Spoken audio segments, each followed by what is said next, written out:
il se passe quelque chose sur le marché du private equity et de la dette privée. Depuis le 1er janvier, les actions de certains acteurs du secteur ont lourdement corrigé, de moins 30 à moins 40% pour Blackstone, KKR, Blue Owl ou encore Apollo. Dans le même temps, certains fonds de dette privée ont limité les retraits demandés par leurs investisseurs.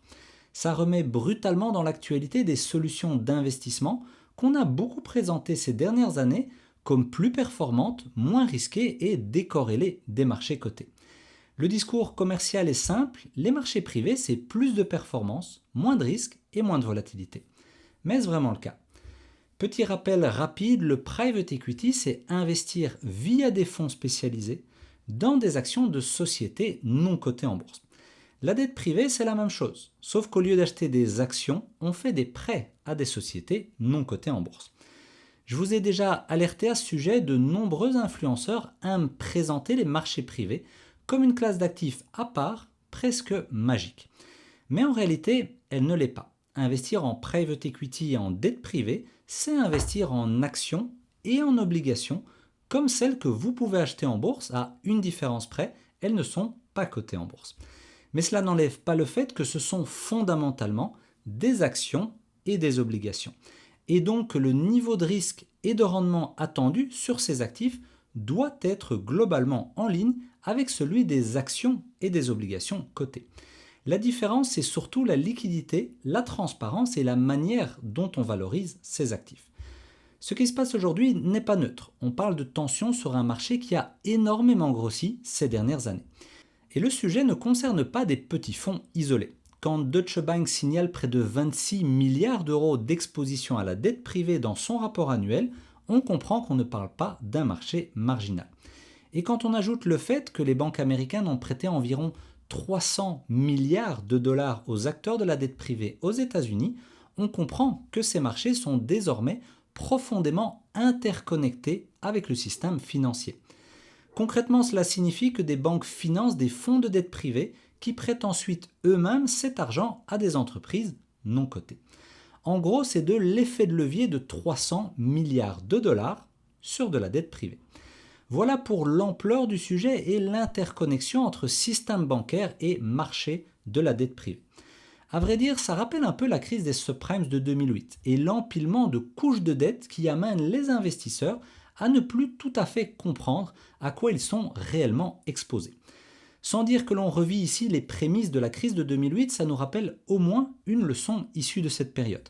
Quand on empile les couches de financement et d'intermédiaires, on ne sait plus trop où se situe le risque et comment un problème isolé pourrait se propager au reste du marché en faisant tomber un premier domino qui entraînerait ensuite progressivement les autres. Autre aspect de cette tension sur le marché de la dette privée, plusieurs fonds ont récemment été contraints de limiter les retraits. Chez BlackRock, c'est un fonds d'environ 26 milliards de dollars qui a reçu près de 10% de demandes de sortie sur le trimestre écoulé, mais n'a pu les servir que dans la limite contractuelle de 5%. Morgan Stanley a vécu une situation identique, et chez Cliffwater, qui gère un fonds de 33 milliards de dollars, ils ont fait face à environ 14% de demandes de sortie sur un seul trimestre et ont limité les rachats à 7% sur ce trimestre. Alors attention, le fait que certains fonds limitent les retraits n'est pas en soi une anomalie. Quand on investit dans des actifs non cotés, on sait que la liquidité est limitée.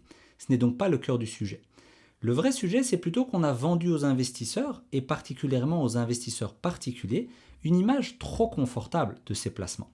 On vous a expliqué que les marchés privés, c'est plus de performance, moins de risques, moins de volatilité et une vraie décorrélation par rapport à la bourse.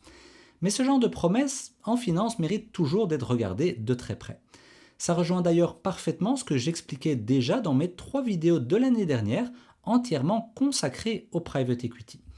J'avais montré que le private equity ne surperforme pas la bourse, qu'il n'est pas moins risqué et qu'il n'est pas décorrélé du marché action. Et aujourd'hui, c'est KKR, l'un des plus grands groupes de private equity au monde, qui publie un graphique qui le confirme noir sur blanc. On voit ici que la volatilité publiée par les fonds de private equity est de l'ordre de 10% par an, alors que la volatilité réelle, ce qu'ils appellent l'unsmoothed volatility, est supérieure à 15% par an. KKR admet donc publiquement que la volatilité prétendue depuis longtemps n'est pas la vraie volatilité. Et ce qu'on voit, c'est qu'une fois délissée, la volatilité du private equity rejoint celle des actions mondiales cotées autour de 15% par an. Tiens donc, le private equity n'est soudainement plus moins volatile que la bourse. Et ce n'est pas fini, croyez-moi. Autre aspect suspect sur les marchés privés, c'est l'utilisation de l'IRR pour calculer la performance des fonds. L'IRR, c'est le taux de rentabilité interne, c'est-à-dire le taux de performance annualisé que tous les fonds de private equity au monde utilisent dans leur prospectus et présentation commerciale. Je vous en avais déjà parlé l'an dernier et je vous avais dit que cette métrique était très discutable. C'est d'ailleurs aussi l'avis de Warren Buffett. So-called internal rate of return it's not as good as it looks, and I really do think that when you have a group sitting as a state pension fund, Warren, all they're doing is lying a little bit to make the money come in. well, that sums it up. Prenons un exemple concret d'IRR, vous allez voir c'est à tomber. Apollo, un des plus grands acteurs du private equity au monde, rapportait en 2011 un IRR brut historique de 39% et net de 25% pour ses clients depuis sa création. Mais revenez 15 ans plus tard, en 2026, et les chiffres n'ont pas bougé d'un centimètre. En effet, Apollo publie toujours un IRR brut de 39% et net de 24% pour ses clients depuis sa création. Comment une performance depuis l'origine peut-elle rester pratiquement inchangée pendant 15 ans? C'est le genre d'exemple qui rappelle qu'un IRR ne se lit pas comme une performance annualisée moyenne classique.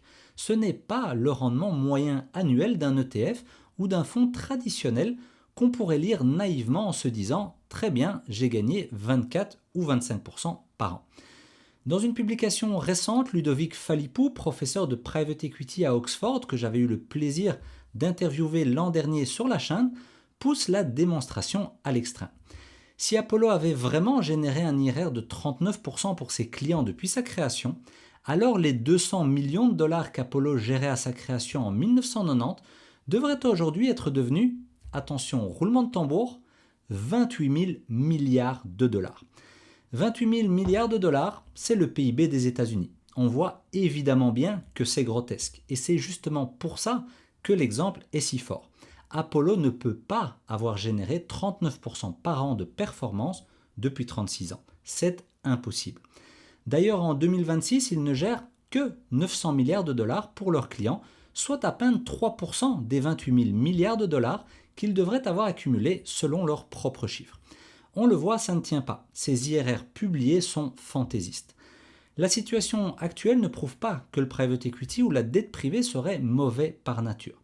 Elle rappelle surtout qu'ils ont été survendus sur la performance, sur la décorrélation et sur l'idée d'un rendement supérieur sans véritable contrepartie en termes de risque.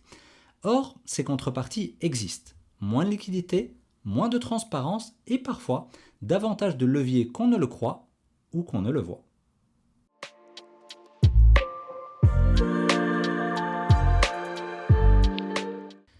Deuxième sujet du jour, la chute du Bitcoin. 126 000 dollars en octobre dernier, mais seulement 60 000 dollars en février 2026. Le Bitcoin ne s'est pas effondré en une journée, et c'est peut-être justement ce qui rend cette baisse inquiétante. Depuis son plus haut historique à 126 000 dollars, il a perdu environ 50% de sa valeur. Mais au lieu d'un crash brutal, on assiste à autre chose. Une baisse par palier, usante avec des rebonds qui ont tendance à échouer rapidement. Le marché remonte un peu, respire, puis repart plus bas. Et dans ce genre de configuration, la vraie question n'est pas seulement est-ce que ça a déjà beaucoup baissé? C'est plutôt est-ce qu'il reste encore des vendeurs pour que la baisse continue? Et à ce sujet, une statistique est particulièrement intéressante. Aujourd'hui, environ 9 millions de bitcoins, soit à peu près 45% des tokens en circulation, valent moins que leur prix d'achat.